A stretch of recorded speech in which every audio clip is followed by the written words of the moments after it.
کبھی کوئی خطا ہو جائے، غلطی ہو جائے، گناہ کا صدور ہو جائے اور انسان فوراً توبہ کر لے، فوراً رجوع کرے، پشیمانی اسے ہو جائے، عزم مصمم کر لے دوبارہ میں نہیں کروں گا، تو اللہ بخش دے گا۔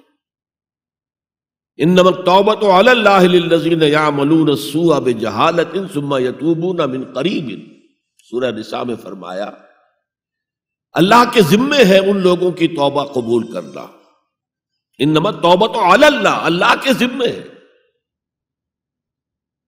جو کہیں غلطی سے، جہالت میں، نادانی میں، جذبات سے مغلوب ہو کر کوئی غلط کام کر بیٹھتے ہیں لیکن فوراً توبہ کرتے ہیں، اللہ کی جناب میں رجوع کرتے ہیں، فوری توبہ اگر ہو جائے تو فوراً اللہ تعالیٰ کی مغفرت جو ہے ڈھانپ لیتے۔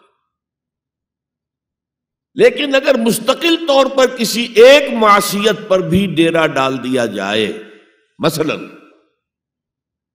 آج کی دنیا میں جو بہت بہت کامن شے ہے، سود جسے اللہ نے حرام قرار دیا، جس پر اللہ کی طرف سے اعلان جنگ ہے، فَأَذَنُوا بِحَرْبٍ مِّنَ اللَّهِ وَرَسُولِهِ، تو سن لو، الٹیمیٹم ہے اللہ اور اس کے رسول کی طرف سے۔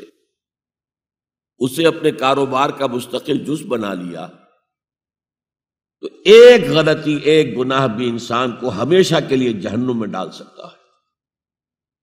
بَلَا مَنْ كَسَبَ سَيِّئَةً وَأَحَاطَتْ بِهِ خَطِيئَتُهُ فَأُولَٰئِكَ أَصْحَابُ النَّارِ هُمْ فِيهَا خَالِدُونَ۔ کیوں نہیں؟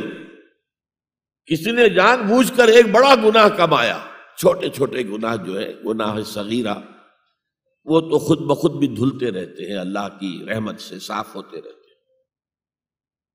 لیکن کسی نے کبیرہ گناہ کمایا، جان بوجھ کر کیا، اور پھر اس پر ڈیرے ڈال دیے اور وہ گناہ اس کے گرد گھیرا کر بیٹھا، احاطت بہ خطیئتہ فاولئک اصحاب النار ہم فیہا خالدون، تو وہ ہے جہنمی اور اس میں ہمیشہ رہنے والا۔